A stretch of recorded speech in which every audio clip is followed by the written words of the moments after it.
Dive. This meeting of the U.S. Submarine Veterans Incorporated San Diego Base will come to order. Our creed, to perpetuate the memory of our shipmates who gave their lives in the performance of their duties while serving their country, that their dedication, deeds, and supreme sacrifice may be a constant source of motivation towards greater accomplishments, and to pledge loyalty and patriotism to the United States of America and its Constitution.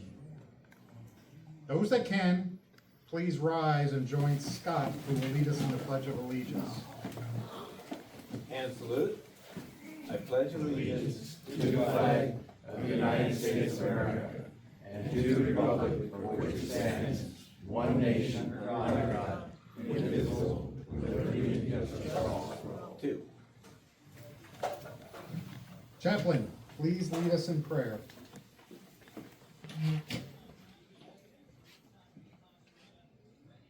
Please, Turn it Heavenly Father, we thank you for the heritage and liberty we enjoy as Americans, and for the privilege of having served in the submarine service.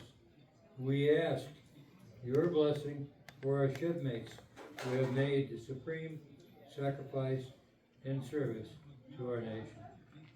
As we gather here this evening to honor and remember them, bless our shipmates who have gone on eternal patrol, and those of our group who are sick, troubled, and bereaved.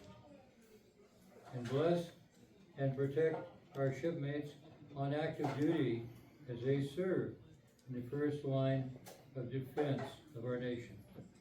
We humbly ask this in your name. Amen.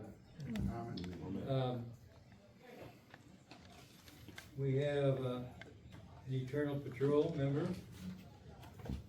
Bob Overtwig's wife, passed away on the October 5th. No other information. Bell ringer, please strike a toll for the following boats. USS Albacore, SS-218, lost on November 7th, 1944, with the loss of 85 men when she was sunk off northern Hokkaido. Winner of 2 presidential unit citations, Albacore was on her 11th war patrol and struck a mine while running submerged near a Japanese patrol craft that had detected her. USS Growler, SS-215, lost on November 8, 1944, with a loss of 86 men when she was sunk in the South China Sea. Winner of 2 Navy unit commendations, Growler was on her 12th war patrol and was lost while attacking a convoy, probably as a result of a depth charge attack or victim of a circular run by one of her own torpedoes. USS Scamp, SS-277, probably sunk on November 16, 1944, with a loss of 83 men near Tokyo Bay. On her 8th war patrol, she may have been damaged by a mine and was trailing oil, which helped Japanese coast defense vessels locate and destroy her with depth charges. USS Corvina, SS-226, lost on November 16, 1943, with a loss of 82 men when she was sunk just south of Truk. Corvina was on her 1st war patrol and appears she was lost to the torpedoes of a Japanese submarine. USS Sculpin, SS-191, lost on November 19, 1943, with a loss of 43 men near Truk.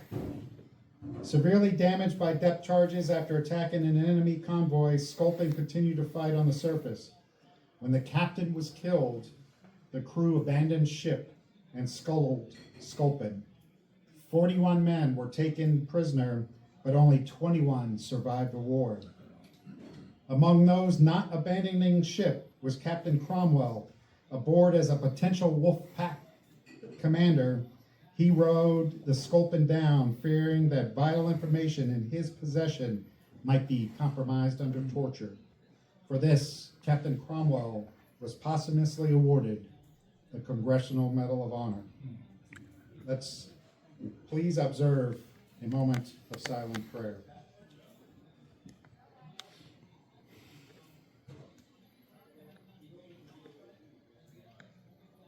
Amen. Please be seated.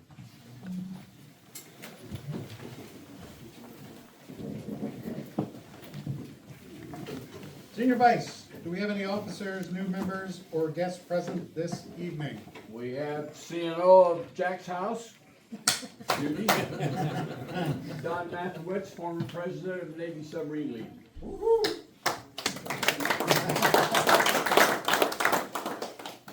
If only Fred was here, then we could have our No Fred tonight, sadly. Mr. Secretary, how many members are present? 17 members and 1 guest. 17 members and 1 guest, thank you. Mr. Treasurer, may we have your report?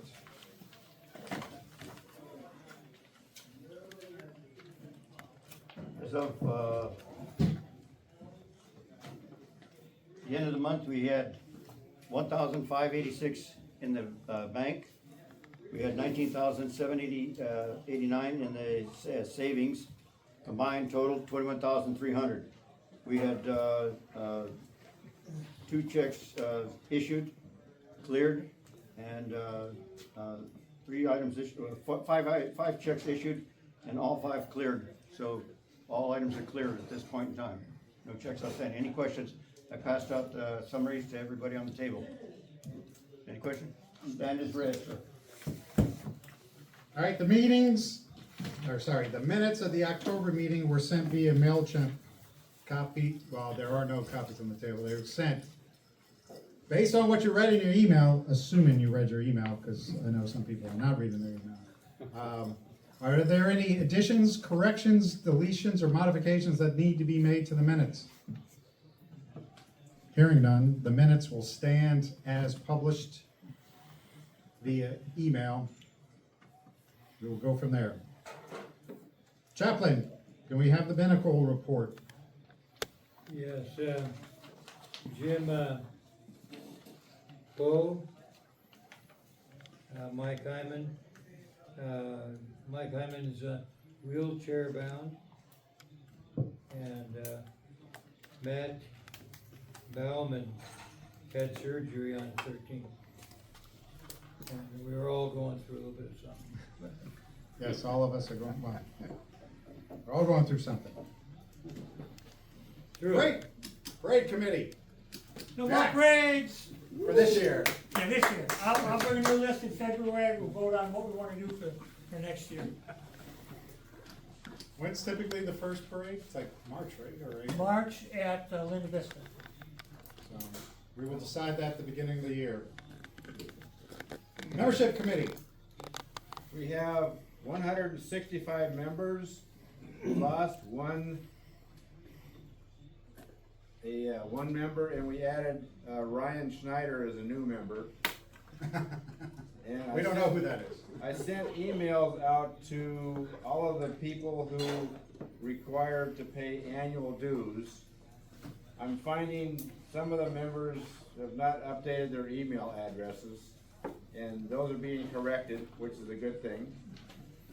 And we've had several members pay their dues tonight, and if anybody wants to pay their dues before the end of the meeting, please see me. All right, I don't think I passed this on last year. I'm passing it on this year. So if you are not a life member or a 3 or 5 year member, you get one card, and you're supposed to get like a little sticker every time you re-up. So if you want your sticker and you're not a life member or a 3 or 5 year member, Chris will have the stickers. Watch. Does anybody have a card? I don't know. They sent it to me. I have a life member card. Yeah. I mean, if I'm looking at our bylaws, I'm supposed to be the head of a membership committee, A committee, right. and yeah. we're supposed to have a membership, new member group of documents to give them. And so I guess the card is one of them, but I haven't seen any cards. I don't have a card. we will look into that. I just know that if you're a 3-year member, National sends you a card. If you're a 5-year member, they send you a card. If you're a lifetime member, they sent you a card, because they're not gonna send you one. Yeah, somewhere tucked away. But this is, allegedly, there's like some temporary card, and then you just put the year sticker on it. I don't know, I was never a year member, so Temporary plate. I have no idea. I guess as a base commander, I should know this, but, man, that's a lookup. Mine's the first thing that goes. Scholarship. If you have somebody that's gonna put in for a scholarship, grandson, granddaughter, or, you know, your own kids, April 15th is the deadline. I will be updating the, new application, will be online, so stand by. Storekeeper. We have a couple things. I know, we were donated, these were donated to us, so we're selling these for $15. These are the window things. You probably saw some of these at the convention. Jim Pope donated them to us, so we're selling these $15. So if you would like one, let me know. That's one thing. The other thing is the calendars. I have the calendars, they're $10. So if you haven't got one and you want one, come see me during the break.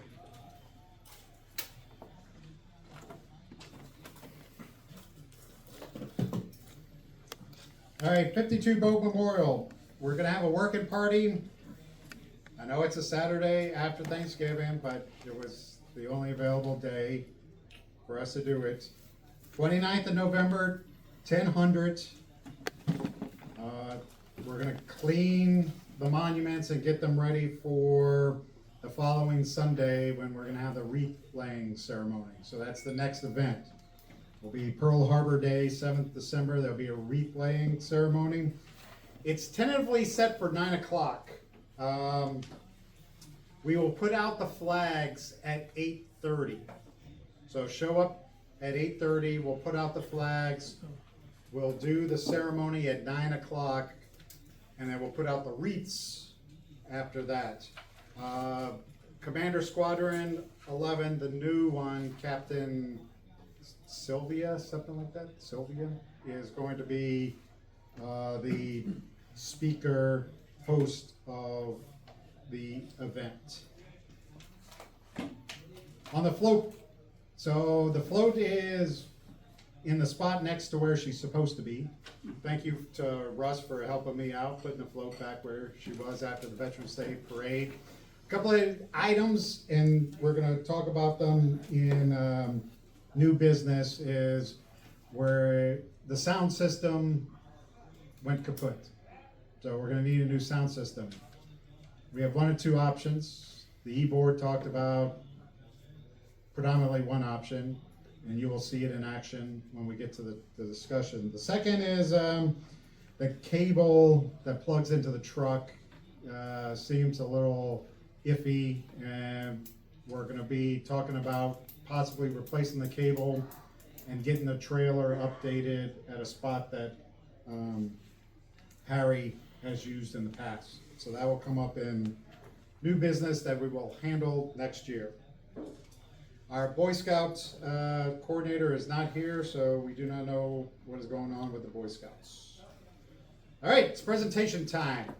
So those of you who have been around for a while, for the last few years, every November I would get up during Good of the Order and talk about what I'm about to talk about. This is going to be a little bit more expanded with a little bit more information.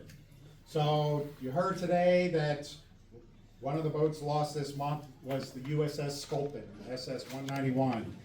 And this presentation is called The Intertwined Fate of Two Sister Submarines. Well, The sister submarine happens to be the Squalus/Sailfish, SS-192. And if you remember back in May, we talked about the loss of the Squalus in 1939.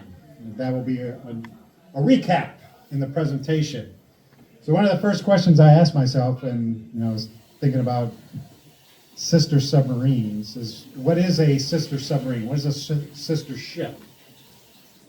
So it's a submarine in the same class or a virtually identical design to another submarine. And there's some similarities that make them sister submarines. They have to have an identical hull, identical layout, a similar size, roughly comparable features and equipment, and an identical builder. So nowadays, for example, the 688s, when they were either built in Norfolk Naval Shipyard or built at EB up in Groton. They would be 688s. However, they're not considered sister submarines because they are built in different shipbuildings. And to be honest, I've written 688s from both ones, and they are different there's certain features that are just different between the two submarines. Kind of identical on the inside, but there are differences between them. So a 688 built in Norfolk and a 688 in Groton are not sister submarines, even though they may have the identical hull and identical layout and a similar size. They don't have an identical builder, so therefore they're not sisters. So let's look at our two submarines, and we're going to start with the Squalus because at the time, that's what she was known as. And you can see some unique features on these two submarines. They're one number apart, 191 and 192. They're both Sargo class submarines. This was an update. I didn't look too much into the Sargo class. There was too much information for me to. I want to make this short. Maybe one day we'll talk about the different types of submarines and how they improved. Both were built by Portsmouth Naval Shipyard. Both were 1,450 tons surfaced, 2,350 tons submerged. Both were 310 feet, 6 inches long. Both had a beam of 26 feet, 10 inches. Both had 4 GM model 16248 diesel engines. Both had 4 GM electric motors. Both had 226 cell Sargo batteries. It was an updated battery to have more power. Both of them had shafts. Both had four torpedo tubes forward and 4 aft. And both had a 3-inch 50 cal deck gun. Both could do 21 knots surfaced and 8.5 or 8.75 knots submerged. And both had a 250-foot test step. I would go so far as to say that these two ships aren't just sister submarines. They are identical twins. They are identical twins. However, their birth dates are a little bit different. You can see the sculpin was laid on 7 September 1937, Squalus on 18 October 1937. So that's just about a month and a half, month apart. But watch this. Launched 27 July. Oh, Squalus 14 September. There was a little delay there. And the sculpin was commissioned on 16th of January, whereas the Squalus was 2 months later in March. Must have been the snow.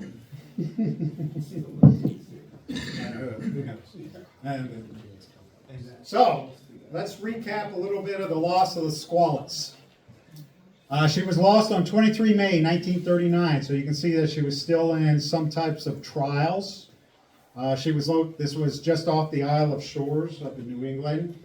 There was a failure of the induction valve, and that allowed a stream of water to go into the aft torpedo room, the engine rooms, and the crew's quarters. The crew scrambled to shut off the aft end of the ship from the forward end of the ship, and she sunk down into 243 feet of water. There were 26 men in the aft part of the ship. The sources say they died immediately, but they drowned. So that is what happened to the Squalus in 23 May. USS Sculpin, her twin, comes to rescue her. So there were 33 men alive in the forward compartment, and Sculpin happened to be on her initial shakedown cruise and was diverted to get over to find where the Squalus went down. They found, the buoy, rescue buoy, and they could see the red smoke. And they originally established comms with the survivors, and this was by wire, but that wire eventually broke. And so then they started using Morse code by tapping on the submarine hulls. So that's how they communicated between the ships. The Sculpin stood by while the rescue ship Falcon conducted rescue operations. It took about 24 hours for the Falcon to show up, and the rescue was led by Lieutenant Commander Momsen, and he was using the McCann rescue chamber. So there was some talk that he developed the Momsen lung, but that came after this chamber thing. So the chamber was multiple people at once. The Momsen lung was meant to save one person at a time going up out of the escape trunk. It took 4 dives over 13 hours for them to retrieve all 33 survivors. There were 32 crew members and 1 civilian that were rescued from the forward end of the ship. They immediately started to work to bring her back up.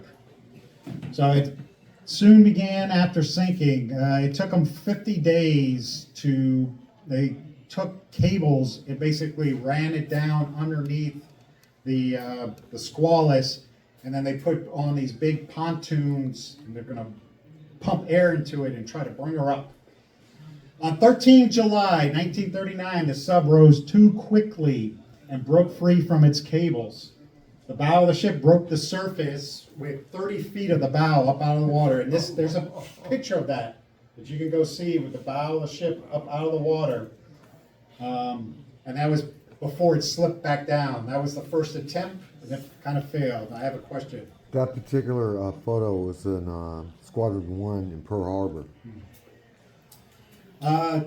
That picture was seen by the president, FDR, who liked to go sail fishing, and he remarked that, hey, that looks like a sailfish.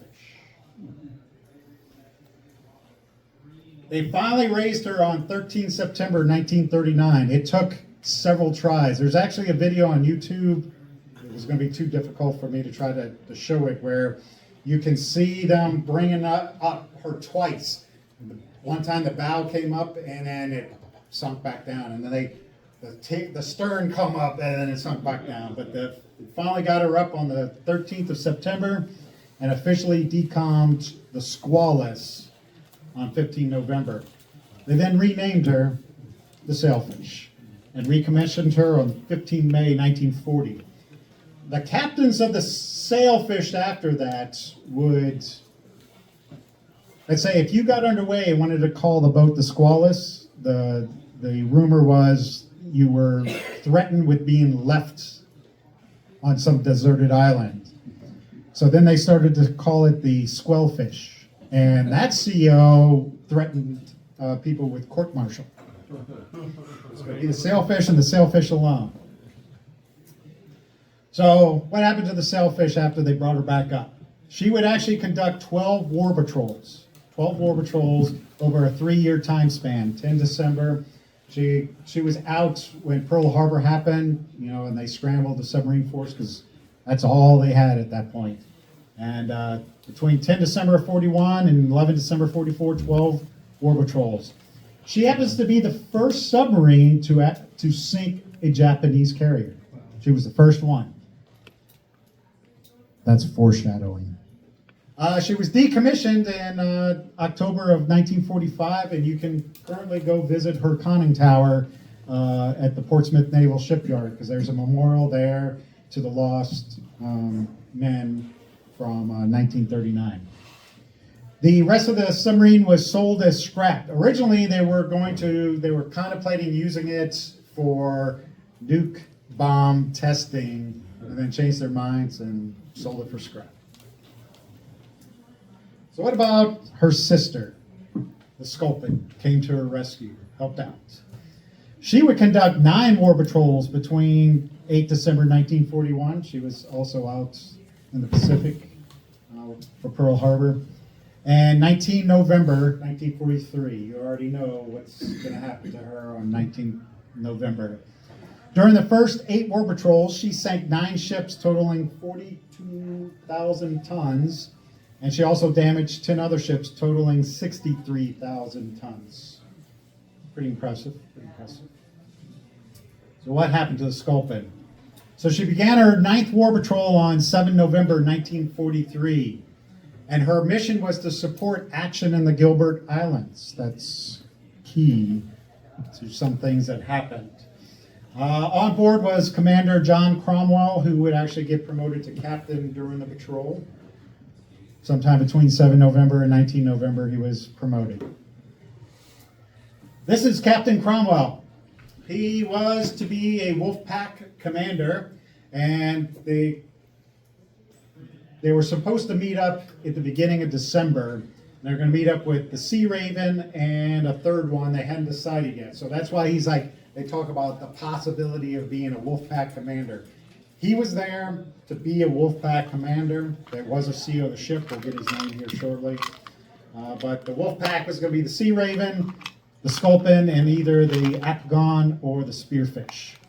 Now, Cromwell happened to know a bunch of top secret information. He knew of the naval plans to take the Gilbert Islands, and that's why the Sculpin was in that area.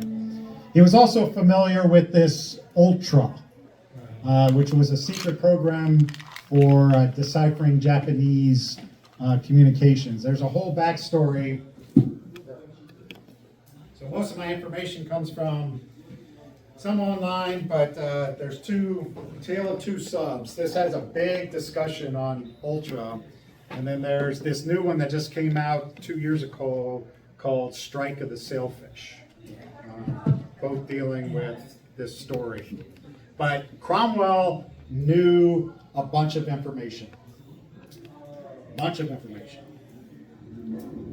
So during the night of 18 November, Sculpin made radar contact with a convoy. While they were trailing the convoy, they got detected.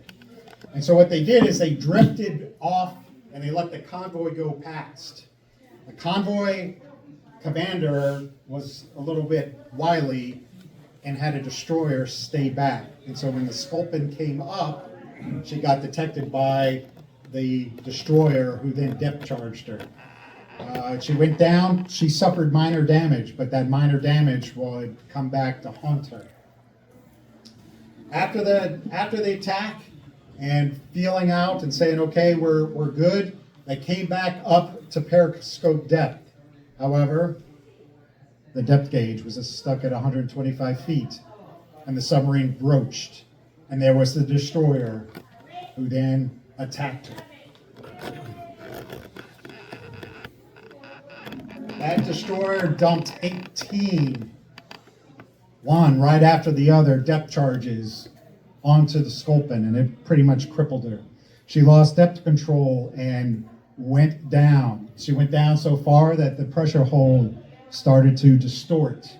She lost steering, diving planes. She was taken on water, totally out of trim. To keep the boat from sinking any further, they had to go as fast as they could. And because they were going as fast as they could, they were noisy.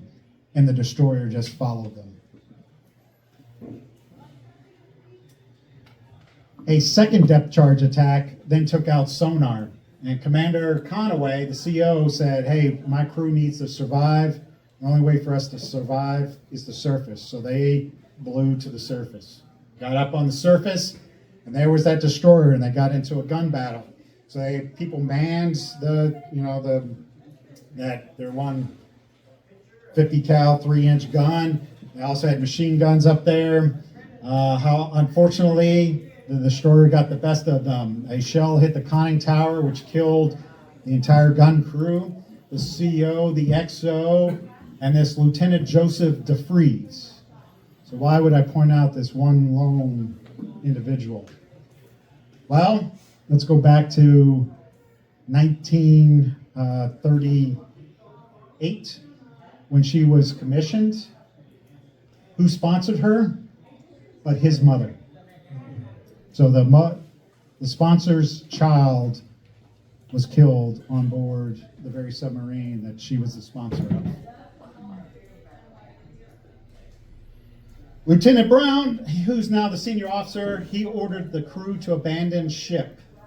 They were going to scuttle her. 12 men decided to stay on the submarine. They did not want, they would rather go down with the sub than get captured by the Japanese. Cromwell, he did not want to divulge what he knew under torture. So he went down with the submarine. They opened the vents and let her sink. So, and he would be, as you heard, he was awarded the Medal of Honor. So what happened to the crew? As you heard, there was actually 43 men that are about to be rescued. The Yamaguma, and that was the destroyer that beat the hell out of them, would retrieve 42 men from the water. Sorry, 42 men. I added one. Unfortunately, one of them was too severely wounded. They didn't want to have anything to do with them, so they tossed them back into the water. So they would take the remaining 41 to the Truk Islands, where they would interrogate them for about 10 days. So 10 days later, the crew was split between two carriers to be taken to Japan as POWs. 20 of them were on the carrier Uno, and 20 of them were on Chuyo. Only the Uno would reach Japan. The sailfish was alerted by Ultra that there was a fast convoy headed to Japan. So shortly after midnight, I didn't even put up the date. That was been on the 19th of November, 1943, just southeast of Yokosuka. She made radar contact with the carrier Chuyu and its escort ships. And from periscope depth, she fired 4 torpedoes, scoring 2 hits on the carrier. She had to dive to escape from the escort ships. And then about 2 a.m., she surfaced again. Seeing the carrier disabled in the water, she shot 2 more. She actually shot 3 more torpedoes, 2 of them hitting. She went back down again because here comes the escort ships. She goes back to periscope depth and she fires on the carrier a 3rd time. And then shortly after 9:48 a.m., Choyu went to its grave. 20 of the Sculpin crew were on board, and they went to the bottom.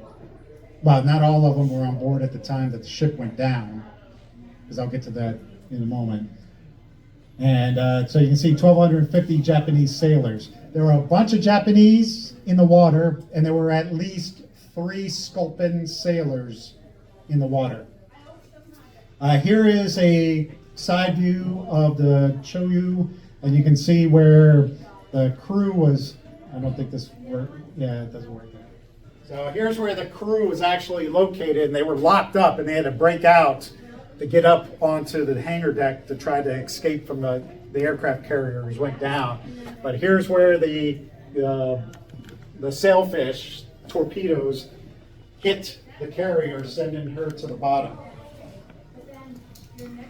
So who is this guy? He's the lone, remember there were 21 men on that. He survived. So this guy, in less than 2 weeks, survived 2 sinkings. This is George Rosek, and he got dumped into the sea, and his story is in the sailfish. Start with the sailfish. He almost drowned. He's like going under, and the aircraft carrier is going down, and it's pulling him, and he's trying to get to the surface, and he tires out, and he just takes in the depth. He couldn't hold his breath anymore. Takes in a lungful of water, and then all of a sudden there's this big air push, and it just shoots him back to the surface where he's able to regain his breath. He sees this basically floating makeshift raft that he swims over. There's a bunch of Japanese men on it. He hangs on to it. 2 other Sculpin men are there, an officer and a cook.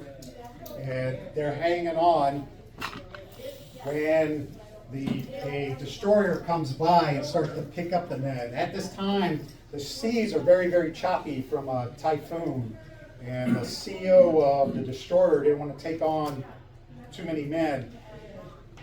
Rosek tries to go up the ladder, and he's pulled back down by the Japanese who are scurrying up the ladder.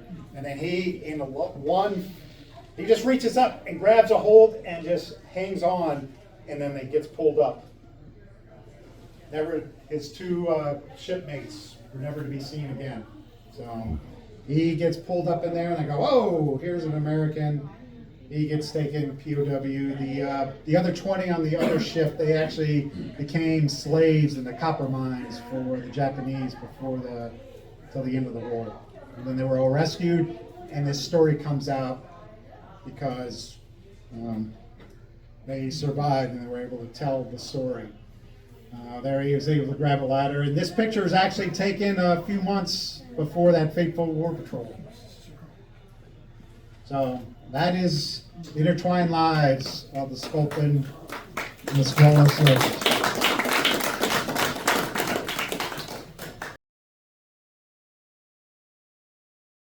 All right, we're going to do the 50-50. We don't have anybody. I forgot to buy. Well, hurry up. Hurry up. How many you want?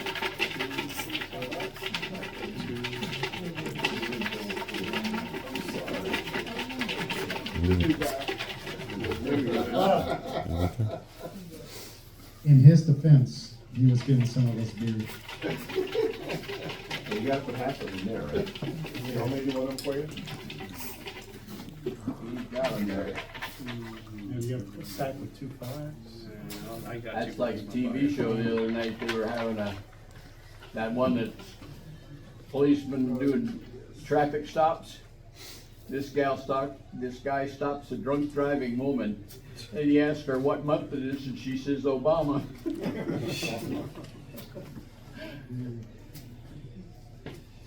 I wouldn't want to be a police officer making those stops in the middle of the night. Amazing some of the stuff they get into.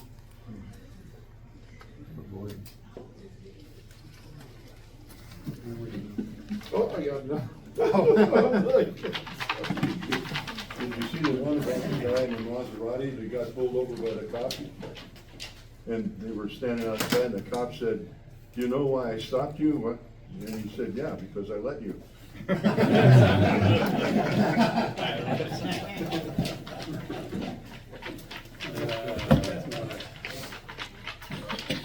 I sure wouldn't want to be a policeman out there at night nowadays. All right, so what's the take there, Paul? What's the take? Yeah. The take is 40. I'm gonna give him $48. Okay. $48. Wow, that's a chunk. Good.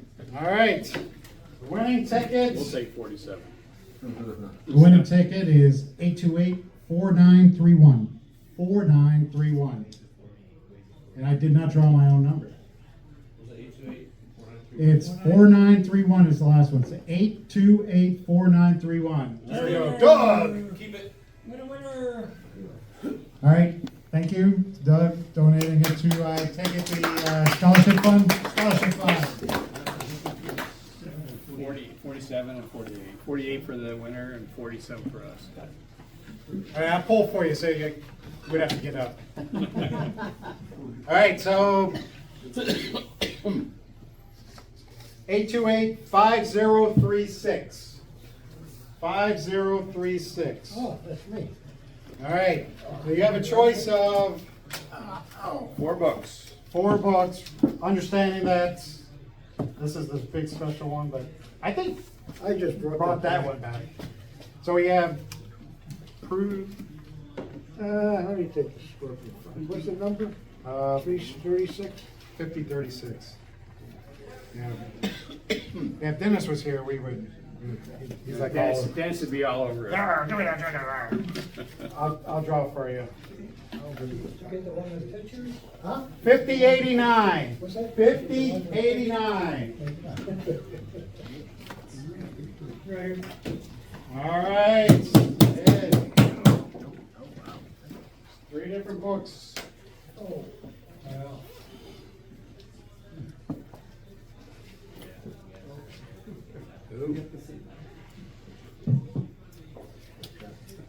Take your ticket. 89.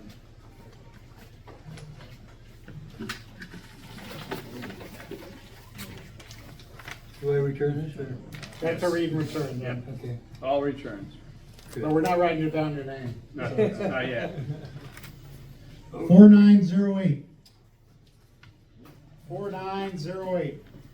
that's mine. All right. You have your choice of the Schwarzkopf book or the, we're gonna write down your name book. It's not signed by it. Oh, yeah, this, One of those came out of bodies. oh, okay. Did it? Yeah. Wow. Not this one, but there's one over there. And the last one. I think this was the original. Yeah, this is the 5043. 5043. Right here. All right, Captain, we know who has this book. Uh-oh. I don't even have to write down your name. I know who has the book. It's the captain. The captain's got the book. Holy mackerel. Tracker on it. You got room or two. Yeah, just toss them all in there. Yeah. Or 637. All right, we have two items of unfinished business. Unfinished business item number one is the Christmas party planning. Tickets are $40. You gotta see Paul. We need to have, you don't have to pay before the Christmas party. You can bring your funds to pay for your ticket, but you need to tell Paul by December 1st that you're coming to the Christmas party, where it's being catered by Becker's, what we decided at the last meeting. And it's gonna be run from 1 to 4. And I'm running out the door at 4 o'clock, I'm telling you. It's December 6th, so it's Saturday, December 6th, from 1 to 4.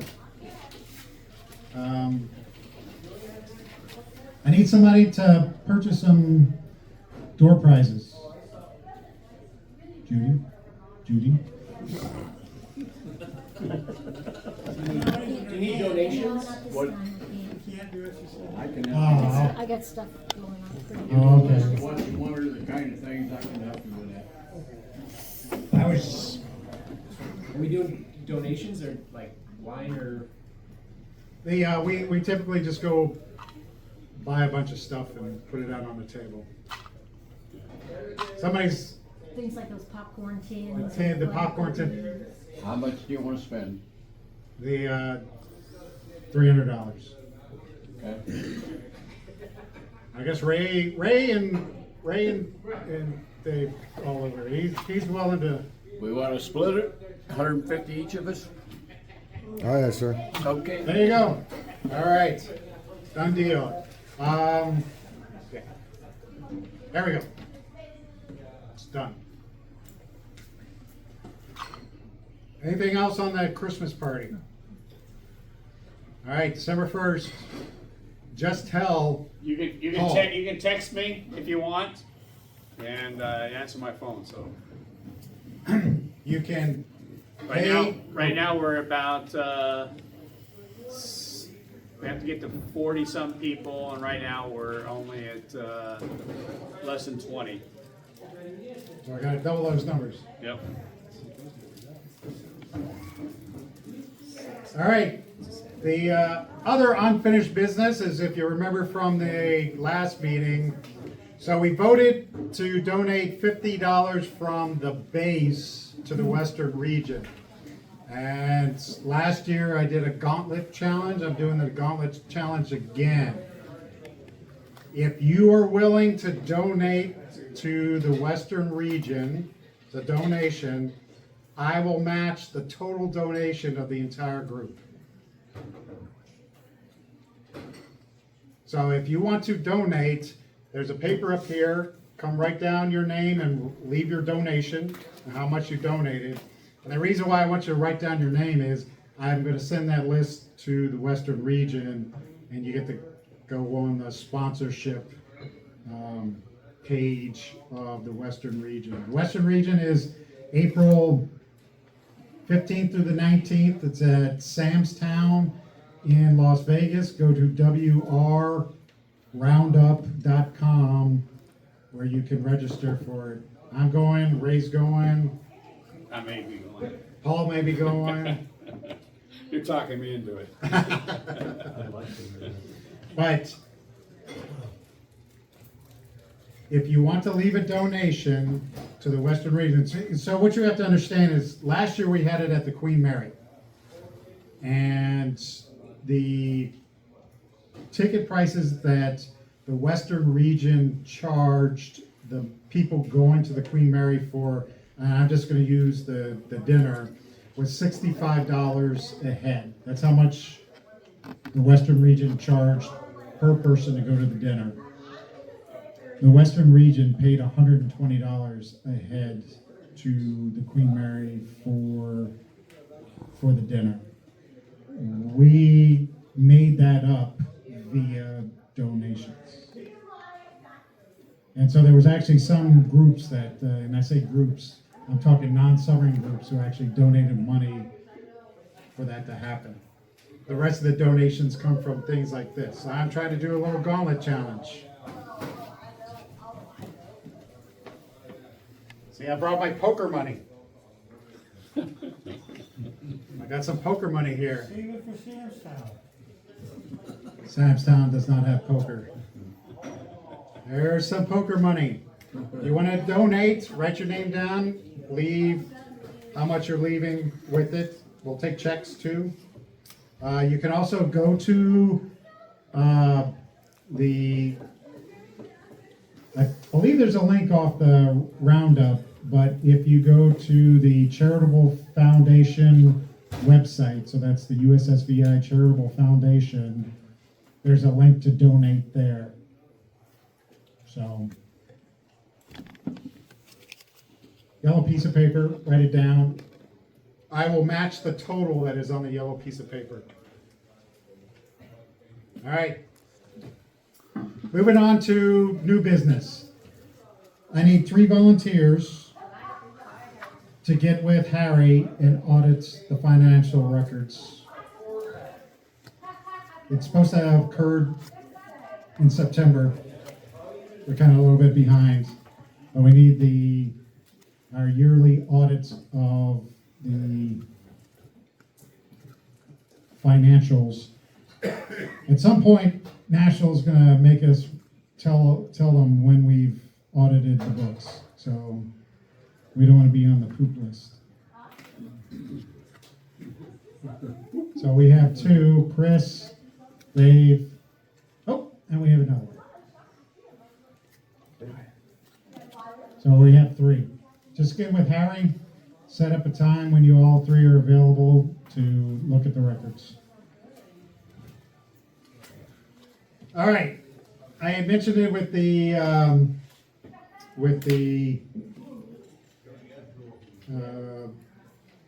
float. We need a new sound system. We have one of 2 options. We can buy a new sound system,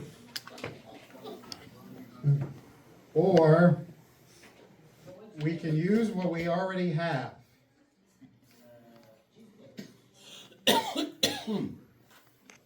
For some reason, it's not connecting. Oh, it's because I'm not connecting. I was connecting it to the wrong thing. Sorry. So here we go.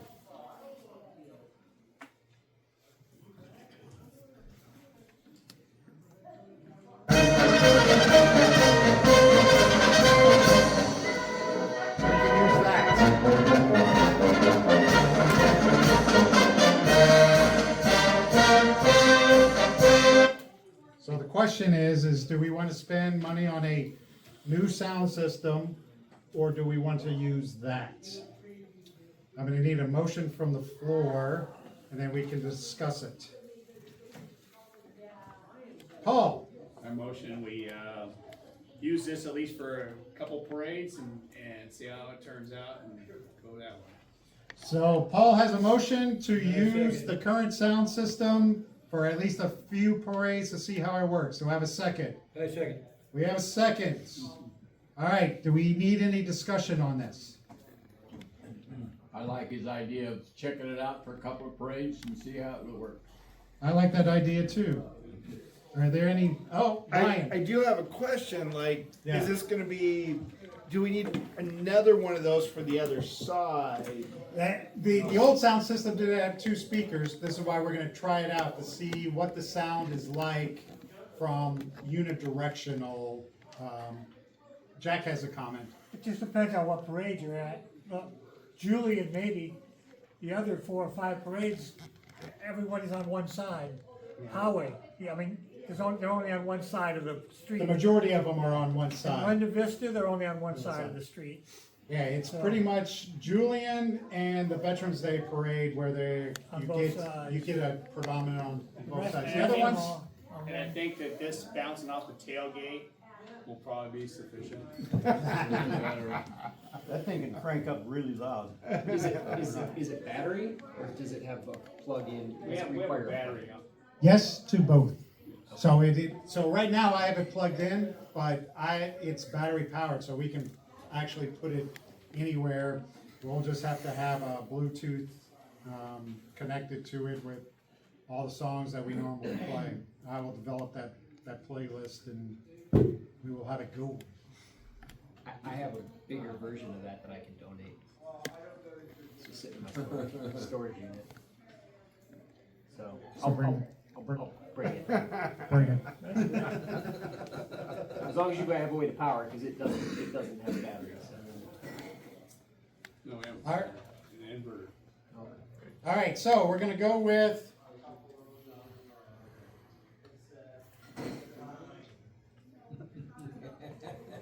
This is what's used at the picnic too, right? Yeah. Okay. Yeah, that's what we use at the So picnic. maybe you'll decide. Yeah, so, But I will donate that other one. okay. So all in favor of not buying a system? There we go. Pretty good choice. Any against it? We're in a close. All right. We don't have Fred here to go, "Arr, arr, arr, arr." All right, the next thing is, You're gonna be calling. I was gonna talk about the new cable system for the trailer. However, Harry's gonna do some, Research.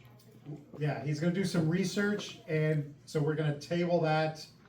Even though it's not on the table yet, we're gonna table it to another meeting. All right, anything else for new business? Our first parade is not till when? March, April? Either the last week in April or the first Plenty of week time. in March. Yeah, so we have Okay, time. April, and May. Time to work on the floats, et cetera.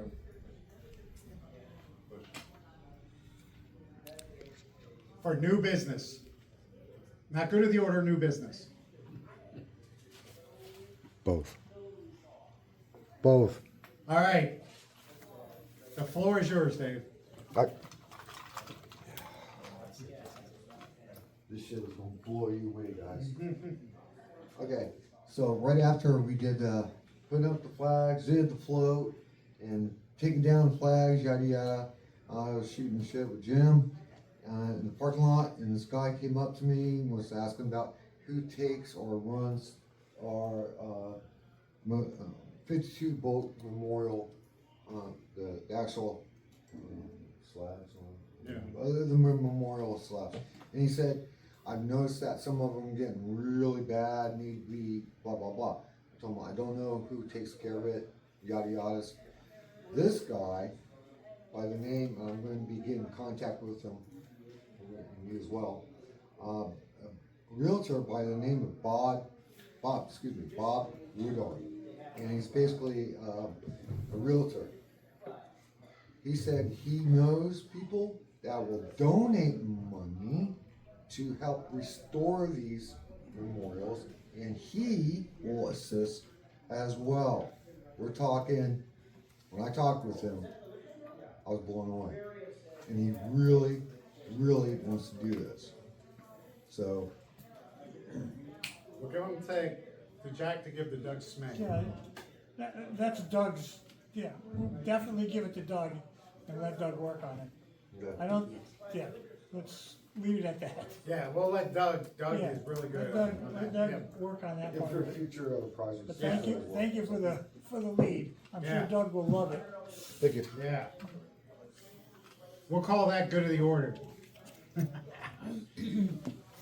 Let's go back one step. This maintenance of the grounds there, or is this just the maintenance of the blocks themselves over there? Darn gardener keeps damaging them and people run into them. So it's nicks and scrapes and that stuff. Right, yeah, because the city owns the property Yeah. and takes care of the property. The memorial, Damaged by the city. it gets damaged by the city because they don't care. So, by the way, when we meet on the 29th, I'm gonna be bringing, I have, one of those little, truck thingies. So that we're gonna try to use that to put the memorials that are not in the right position back into the right position, so we don't break our backs, because my back is broken, so. All right, moving on to good of the order. We will recognize members to submit items for good of the order. Please stand, identify yourself, speak loud enough to be heard. We do have a microphone, but you've got to get your lips really close to it. Get your lips. And the chair, you get 5 minutes or less on your contribution, and you only get one. All right, anything for good of the order? Yes, Jack. Just got one. I want to thank everyone that was there. You should. You don't need it. We didn't have a Yeah, turn battery. it on. No, we, thank you, Athens, Mass Chief. It still doesn't work. What are you doing? The lights on. You broke it. Yeah, November 1st, we went to Memorial for Captain McVeigh. Amazing. I've never been to that church before. It was full. Couldn't get in the back end. It was amazing. But we were well represented, and in fact, one of our ship mates, who I can't remember his last name, he's a Tucson base. He joined here and he moved to the Tucson base. He was on Parchy with Captain McVeigh. He came up to me at the end and said, "I had to go back out and get my vest so I could come back and represent." So thanks so much for being there. It was an amazing ceremony. I won't go through it all.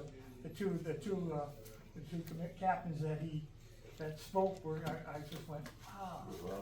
And Charlie did a whole lot. Can I answer that? Sure. Yeah, sure. Probably one of the most memorable parts of that was when they painted the colors. Everybody, like 400 people, most of them with white hair, leaning on their canes, stood up and sang the national anthem at the top of their voice. Oh, That was terrific. wow. Thank you for sharing. Anything else for good of the order? All right. There being no further business, I'll remind you of this promise. Let no word or deed of mine cause any injury to the person or family of any member. I hereby adjourn this meeting of the United States Submarine Veterans Incorporated, San Diego base. Our next meeting is December 9th, Tuesday. We should have tacos then.